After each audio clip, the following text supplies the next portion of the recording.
All right, Reverend Stu, what's going on today? Hey, everything's good, Mike, but I'm just hearing about disclosure everywhere. It's in the mainstream media. People are talking about it at places I go, that people I wouldn't expect to talk about it. It's almost becoming passe, interestingly. Okay, yeah, that's a good point, too. Between the Disclosure Day movie by Steven Spielberg coming out rather soon, and now the second wave of United States government files being released in the UFOs, yeah, everybody is talking about it. And even though we're about to record a completely different conversation, I wanted to do a quick little sort of ditty with you and acknowledge that, because ultimately I don't really want to spend too much time on it because I'm not very impressed. Well, there's this other issue, and I mean this half seriously. You know, when you're following a band and they go mainstream, then you want to move on because now they're not niche or unique anymore. I've got to find a new topic. I imagine some people are going to feel that way. Potentially, maybe, yeah. No, let me first say this, though. I want to be fair. This is a historic event. This is unprecedented. There's a lot of effort behind it. And I'm talking about the government, U.S. government releasing the UFO files, dump one, dump two. So I want to acknowledge that first. Like, it's a big deal. But for someone who's been in the topic for a very long time, it's rather unimpressive. That's what I'm trying to say. But the big deal is that it's happening, and they're taking it seriously, and that it is reaching the mainstream all over the world. They've had like well over 1 billion visits or downloads on that site since they put it out, and it hasn't been out very long. So that's pretty impressive in and of itself. Well, there are stages that you go through during disclosure or when you've had some sort of mystical experiences, and I can see that we're doing that sort of collectively. And also another interesting thing I've been pondering is if this is what the government is showing us, then do they either not understand what they're dealing with or are they trying to misdirect us? It's probably one of the two. Great points. I was thinking about both of those things myself. I think it's a mixture of both. And I do think we're sort of being trained. What I mean by that is the video. I have spent significant time on this website, right? When the first dump of files came out, I spent like 8 or 10 hours during the weekend going through as many things as I can. Yeah. And the first ones were, I also put it into AI. There's an article on our website actually that goes into it pretty in depth, because I used AI so like one document there. Okay, let me rewind that. The first dump had 17 pages in total that had 161 files, and each file could either be one picture or one video, or it could be one piece of paper, or a single file could have had like 170 pages to it. So there's a boatload of information to go through. I took a lot of the files and threw them into, I think it was, I don't know who it was, Grok or something. Like, I don't really use AI too much, right? But I had it distill, like show me the patterns in the themes. And what it produced was basically, when Roswell happened, the Army Air Force of the U.S. took this very frickin' seriously, and they, were all hands on deck in a way about it. And it wasn't long after that they sort of shied away from it, and then they started denying it and covering things up, and that is what makes you wonder. So there's confirmation that something happened, that the government was very interested, and then they did they twisted stuff around. So what do you have to say about that aspect of it? I've mentioned this before. If you're working for the intelligence community or the military, you're going to be worried about infiltrators, any kind of infiltrators. I'm not being silly right now, but things like ghosts, aliens, agents from other countries, they're all infiltrators, I guess. Or they might be viewed that way. So I can understand why they want to clamp down on that kind of discussion. Okay, yeah, and especially back then, we're talking about, wartime, as it were, and they had good reason to, sort of act the way they did, I guess. But anyway, to sort of move forward with it, a lot of the stuff that was there, I felt like, why did that even need to be classified? It wasn't really anything of, it was significant, right? But it wasn't significant to the point where it should have been classified, even back then in the day of what we just talked about, in my humble opinion. But if we go to the videos, I was unimpressed by the videos. Honestly, MUFON has more impressive videos than the United States government thus far. Okay? Well, I'm open to changing that statement if the United States government actually produces something impressive, but there's zero context to what we're looking at. We're looking at balls of light in the sky or, in the atmosphere. Could literally be anything. And, it's just there's not much you can do with it. right, context. Okay, that's very interesting what you said about some of the information perhaps shouldn't have been classified. However, if you do have the context, there might be a reason to classify it because it might be an indicator or an important piece of the puzzle. So I know this is very confusing. As they say in intelligence, the lie is different at every level. Don't know if you've ever heard that expression before, but Never have. yes. So there's people being told different things at different levels, and that's why you've really got to wonder, does anyone have the full picture? Does anyone actually know what they're doing? Well, that's a good question. I don't know the answer to that one. I can speculate all day long, but I don't know the answer. And we're just briefly talking about this. Now, let me tell you this. If I come across something that's really compelling, we'll do a whole episode just on that. But thus far, that's why we're just briefly putting this out there to let people know that, we are not really going to spend too much time on it. But an interesting thing did happen before the second dump occurred. And I'm just going by memory. I think there's like 22-ish pages now with approximately 200 and something files, right? Which probably isn't a good thing to say because, I was very specific with the first one, and now it's just like, there's more shit. But here's the thing. I noticed 2 or 3 days before the next one came out that there were 3 missing files in the original dump, as it were. Like I said, originally there was 17 pages with 161 files. And then, again, 2 or 3 days before the second dump came out, there was only 16 pages with 158 or 59, 158 files. So my investigator had, just bells ring, ding, ding, ding. What was taken away and why? Because I'm part of a couple networks. Someone was nice enough to send me an Excel file of the original, every single file that was there.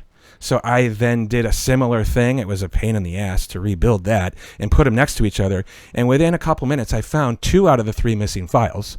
And I also discovered 5 or 6 files were renamed. And I only got through 54 of them. And then I was just like, you know what, I've got a life. I got to, and then they threw out a whole bunch more files. So it all got jumbled together. So now you got to ask yourself, why did that happen? Right. There's some sort of obfuscation going on, I'm guessing.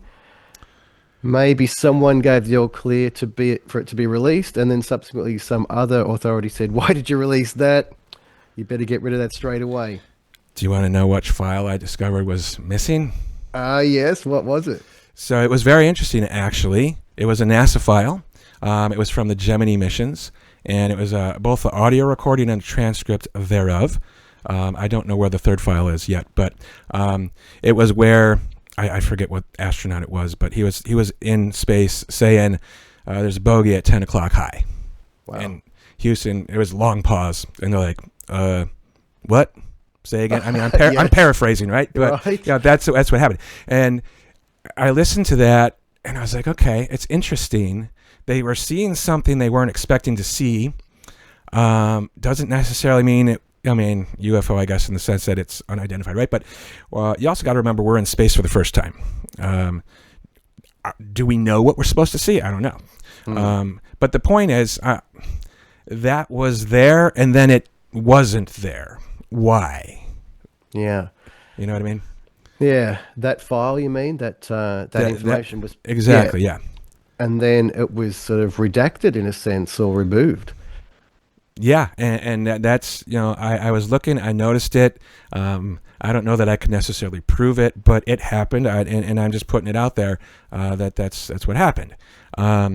So I don't know what to think about that. All right, really I got a don't. question for you. Is there other information from NASA? When NASA concerned, oh no, now we're going to get a heap of calls and correspondence from the public. We can't deal with that. Please pull that file out. Were there other NASA Well, see, that's the revelations? thing. There were other NASA recordings that were along similar lines where they're talking about seeing stuff that they weren't expecting to see. They don't know what it was. And one of the other recordings, and again, there's a lot of them, so forgive me for jumbling them up, but they're looking out and like we see, there's an object, and then ground control is just like, well, is it, I don't know, whatever it was, your tank? Like, nope, we have that in sight too. So it's not that, it's something else. So that one didn't disappear, but the other one did. So I don't know, like, is it precursory? Are they going to release something, like, is this incremental potentially where the better stuff is going to come out? Like, on one hand, I do feel like the videos in the second batch were better than the videos of the first batch, but they still lack anything that you could use to discern what it might be. The theme of all of them, almost all of them, is they were very tiny, or at least appeared to be very tiny in comparison. And we don't know how high up we are. We don't know how fast we're going. We don't know, what instrument we're looking through. Like, is this a color video? It doesn't look like it. They were black and white. Some of them look like they were intentionally blurry. I'm sorry, but for the things that come out in like the 2023 and whatnot, if we're spending hundreds of millions of dollars on these war machines and that's the best imagery you can produce, really? So I do think some of them were intentionally blurred. So I mean, I don't know. It's a historic thing. I'm glad to see it happen, but I think it's still some of the same old trickster games being played. I have a suspicion that if some of the data released indicates a phenomena and a particular location, like a GPS location, then that could be problematic for two reasons. Number one, I would say that helps you to correlate where these phenomena are occurring, which is something that Bruce Cathy did years ago. And the second thing I've been wondering for some time is, I wonder if these occurrences are occurring over places where nuclear power or weapons are being utilized or how, but haven't been announced. In other words, they're classified. So if you've suddenly got UFOs flying over in a barren area, they probably don't want the questions asked, like, I wonder why that spot is where they chose to fly over. That could be, and that's a valid thing to say. A lot of them do appear to be over water, even though we're not really seeing color. I was able to somewhat discern that we're over water, but you don't know how high up you are. You don't know how fast you're going. There were a couple, though, that were making very erratic movements, which is very, very interesting to me, but also the idea that they appeared to be almost like they could fit in the palm of my hand with respect to the surroundings. I mean, if that's what they're interested in, like, show me the physical craft. I was expecting to see, like one of those chevron things or triangle craft or the boomerangs. Like, show me something that's undeniably physical. I've yet to see that. A light that has no discernible shape, no discernible structure. Like, I don't know. That's why I think we're being trained in a way. It's like, this is what a UFO looks like according to the United States government. Like, okay, whatever. It's a ball of light in the sky. It could be literally anything. Yeah, I see what you mean. Okay, wow, this is so fascinating. So it's a partial disclosure, and I guess that's what we're expecting. I guess it might be termed even a limited hangout. You've probably heard that expression before, where a certain degree is admitted, but not the whole picture.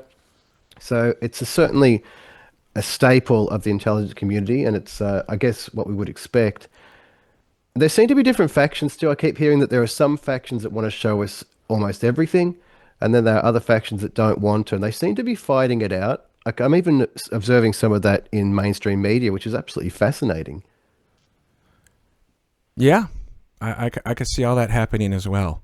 But I do have optimism for the future. Apparently every 2 weeks, I think, there's going to be more files. So I'm looking forward to new stuff coming out and hoping to be able to be like, okay, now I'm impressed, right? But one thing I do want to say too, I like to play both sides of everything, right? I like the way that they're going about it in terms of, we're going to put this out. You can look at it and you make up your own mind what it is to you, what it means. I do like that aspect of it, because they're not trying to tell you what it is per se. I appreciate that, but I do feel like there's definitely, I mean, come on, I don't have much faith or trust in my government. And I do feel like this is all, everything is orchestrated. All the whistleblowers are talking about things that they were approved to say. It's basically reading the script. But I do give, I say that, but I also say, like, yeah, it's courageous to do it, because it kind of messes with your future, if you will. I want to make a quick comment on that, trusting the government. So us in Australia don't particularly trust our government either, but there's a very interesting thing I bring to your attention, which is it's your government releasing this stuff. So kudos to them.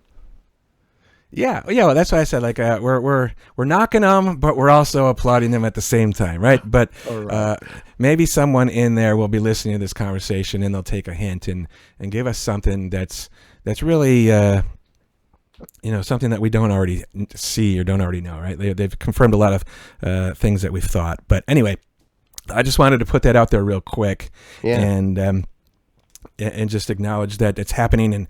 And if something really interesting comes about, we'll definitely drill down into that in detail. All right. I absolutely love being on this journey with you, as always. What an amazing time, Mike. All right. So that's it for now, folks. But we're about to have another conversation, so it's going to come out real soon. Stay tuned for that. And until then, stay happy, stay positive, and just don't let anybody get you down. Much love to you.